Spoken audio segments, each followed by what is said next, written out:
in his footsteps. Welcome back to the apprenticeship and our journey through the Gospel of Luke.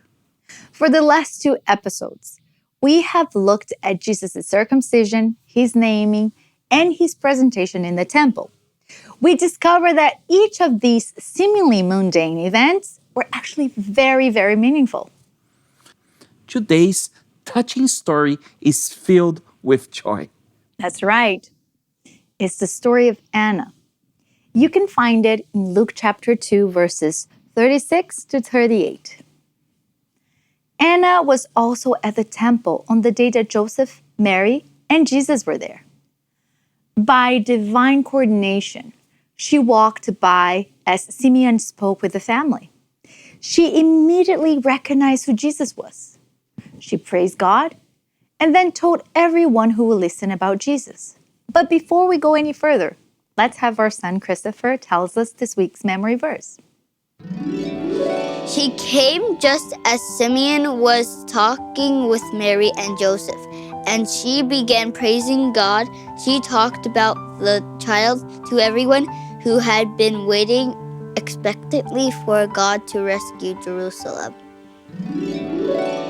The first thing we learn about her is that she was a prophet. This fact instantly raised her in the reader's respect. We can also infer that she was waiting for the Messiah, like Simeon. The passage does not state this explicitly, but a close reading of the verse can give us that picture. The next thing we learn about Anna is that she was of the tribe of Asher. Her heritage shows us that she was a Jew. After King Solomon, the kingdom of Israel broke in 2 kingdoms. The kingdom of Judah to the south and the kingdom of Israel to the north. 2 tribes remained loyal to the kingdom of Judah, where Jerusalem was. The other 10 tribes aligned themselves with the northern kingdom of Israel. This kingdom quickly descended into total rebellion against God. Their apostasy led them into Assyrian captivity. From there, the 10 tribes were scattered. They were sometimes described as lost tribes of Israel. And here, Luke tells us that Anna was a descendant of an apostate and lost tribe. Yet, she was a prophet in the temple, praying and fasting to God. Once again, Luke points out that Jesus is for all. Even for those who might feel like their history is too dark, like they are too unworthy to be loved or accepted. But that's not the case. Anna is proof that God loves all and accepts all who turn to him. Moreover, he even has a special work for them to do, as we'll see in Anna's story. After learning that she was a Jew, we find that she was an elderly widow. To a first century reader, her age would command respect and highlight her dignity.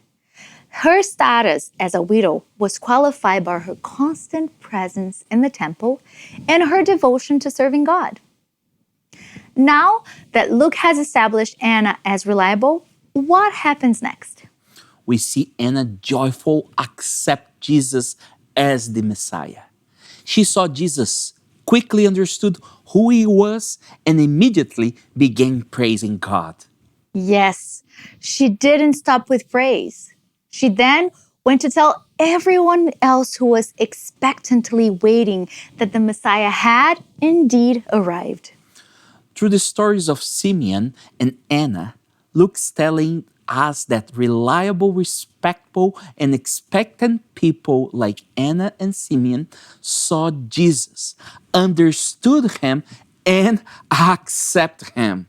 Both Simeon and Anna model an aspect of the kingdom mindset we've been describing.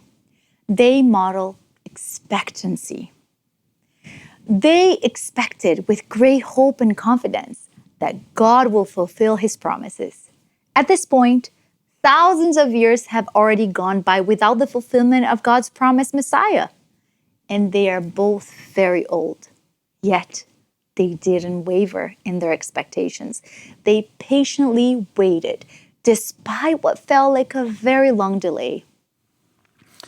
You know what, Rebecca? I have something that can help us to understand this point.